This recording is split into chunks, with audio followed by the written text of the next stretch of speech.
यह कहानी एक नास्तिक लड़के की है जिसका नाम था राकेश। लेकिन उसे अपना यह नाम पसंद नहीं था, इसलिए उसने अपना नाम रॉकी रख लिया था। वह अपने गांव से दूर एक शहर में एक डांसिंग क्लब में काम करता था और हमेशा रंग भरी जिंदगी जीने में मसरूफ रहता था। सुबह से शाम तक उसका जीवन नाच गाना और शराब में ही व्यतीत होता था। एक बार की बात है, वह अपने काम में कुछ दिनों के लिए दूर होना चाहता था। दरअसल वह शोर शराबे वाली जिंदगी से बोर होने लगा था और वह अपने जीवन में कुछ बदलाव ढूंढ रहा था। लेकिन उसके गांव के अलावा और कोई दूसरा स्थान नहीं था जहां वह जा सके। तभी रॉकी अपने दादाजी के बने गांव के घर में जाना तय करता है और कुछ दिन वहीं रहने का विचार बनाता है। दरअसल कुछ साल पहले रॉकी के माता पिता इस दुनिया से जा चुके थे और वह अनाथ हो चुका था। उसका आगे पीछे कोई भी नहीं था। गाँव जाना भी उसे अच्छा नहीं लग रहा था, लेकिन मजबूरीवश वह गाँव के सफ़र पर निकल जाता है। जैसे ही वह गाँव की सीमा रेखा में पहुंचता है, उसकी नज़र एक बरगद के पेड़ पर पड़ती है जिसके चारों तरफ लोगों का हुजूम लगा होता है और गांव के लोग बरगद के पेड़ को लाल कलर के चंदन से रंग रहे हैं। रॉकी को यह सब देखकर अजीब सा लगा। दरअसल वह इन सब मान्यताओं पर कोई यकीन नहीं करता था, उसे यह सब ढोंग लगता था। रॉकी गांव के अंदर अपने घर की ओर बढ़ जाता है और अपने घर पहुंच कर देखता है कि घर की हालत बहुत जर्जर हो चुकी थी, लेकिन फिर भी वह अपने लायक तो था ही, इसलिए वह अंदर प्रवेश कर गया और साफ सफाई करके रहने लायक व्यवस्था करने में जुट गया। गांव में कुछ पड़ोसी इतने सालों के बाद उस घर को खुलते देखते हैं तो उस लड़के से पूछते बैठते हैं, बेटा तुम कौन हो? तब वह अपना परिचय देता है और कहता है वह मेरे दादाजी का घर था। तभी वह अपने दादाजी का नाम बताता है। गाँव के बुजुर्ग लोग उसे पहचान लेते हैं और कहते हैं, बेटा कोई आवश्यकता हो तो हमें बताना और जब तक तुम्हें रहना है आराम से रहो। रॉकी भी मुस्कुराते हुए जवाब देता है, जी जरूर। लेकिन रॉकी का ध्यान अभी भी उस बरगद पर अटका होता है।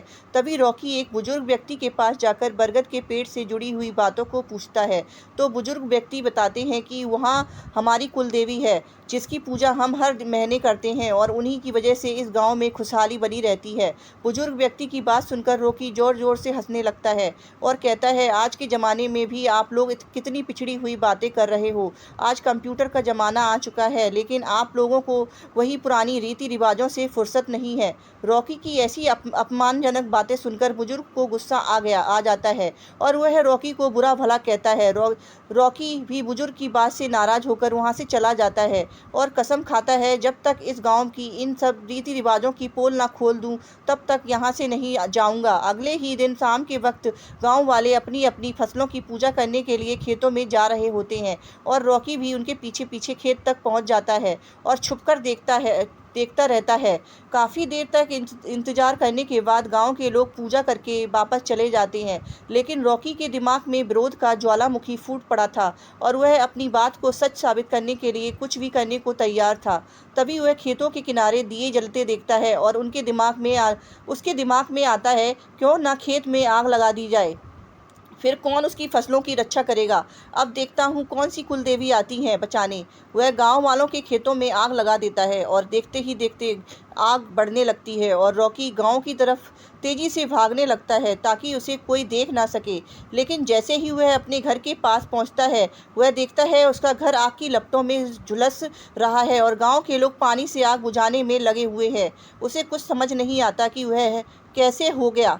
तभी वह जाकर कि वहाँ के लोगों से हड़बड़ाते हुए पूछता है, यह आग कैसे लगी? तभी गांव के लोग बताते हैं, बेटा हम यहाँ बैठे थे, अचानक तुम्हारे घर के अंदर से धुआं निकलने लगा। हमें लगा तुम अंदर खाना बना रहे हो, लेकिन कुछ देर में तुम्हारे पूरे घर में आग फैल गई थी और हम लोग इसी बुझाने का प्रयास कर रहे थे।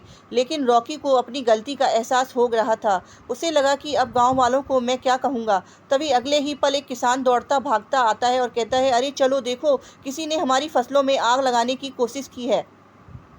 और गांव की भीड़ अपने खेतों की तरफ भागने लगती है और रॉकी को पीछे पीछे आ जाता है ताकि किसी को इस पर शक ना हो। लेकिन जैसे ही रॉकी खेत के पास पहुंचता है तो खेत पहले की तरह लहलहा रहे होते हैं और जो आग रॉकी ने लगाई थी वह केवल फसल के किनारे तक ही बढ़ रही थी।